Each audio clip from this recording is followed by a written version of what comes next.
In the business report tonight, we hear that the local credit union movement has hit a stumbling block as it tries to set up the long-mooted Credit Union Bank. Chief Executive Officer of City of Bridgetown Cooperative Credit Union Limited, Steve Bell, says the correspondent banking issue that has been plaguing the financial services sector is one of the problems that has to be overcome. He told CBC News that's one of the strategic issues the principals discussed at one of their most recent board meetings.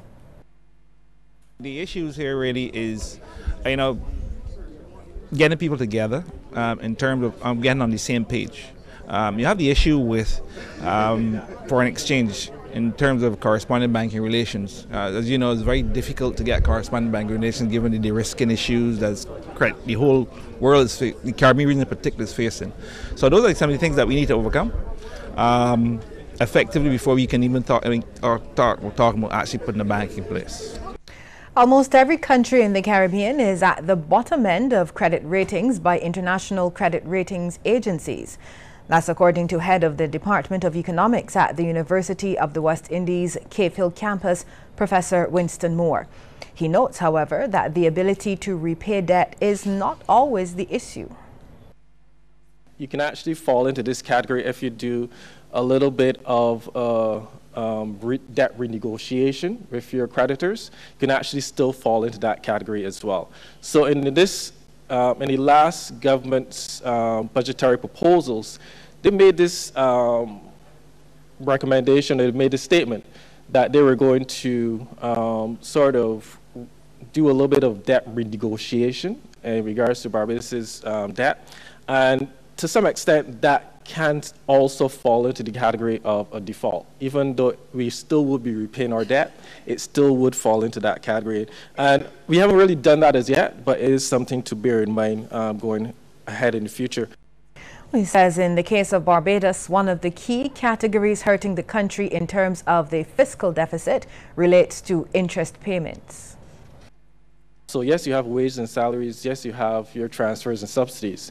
But because the level of debt in Barbados is so high, the interest expenses on a quarterly basis tend to be around like 20%, 30% of revenue. So if around 20, 30% of your revenue is being taken up just by interest expenses or paying back your debt commitments, that means then you just have 70% to do all the other things that government needs to do. And once you reach that point, then you have a problem. And it is actually been growing. It's getting closer to 30, 40%. And once it reaches those really high levels, then you know you need to do a little bit of changes in relation to your debt profile. And here's a look now at how stocks traded on selected exchanges across the region. We get started in Jamaica, where JMMB Group Limited 7.50% was the volume leader with 5,568,368 units, and they were followed by Scotia Group Jamaica Limited and Supreme Ventures Limited.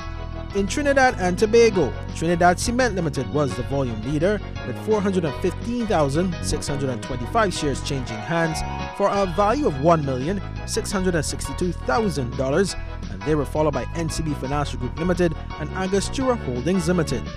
And in Barbados, Goddard Enterprises Limited was the volume leader, trading 30,340 shares at $11.08 each, and they were followed by Sagicor Financial Corporation Limited and First Caribbean International Bank.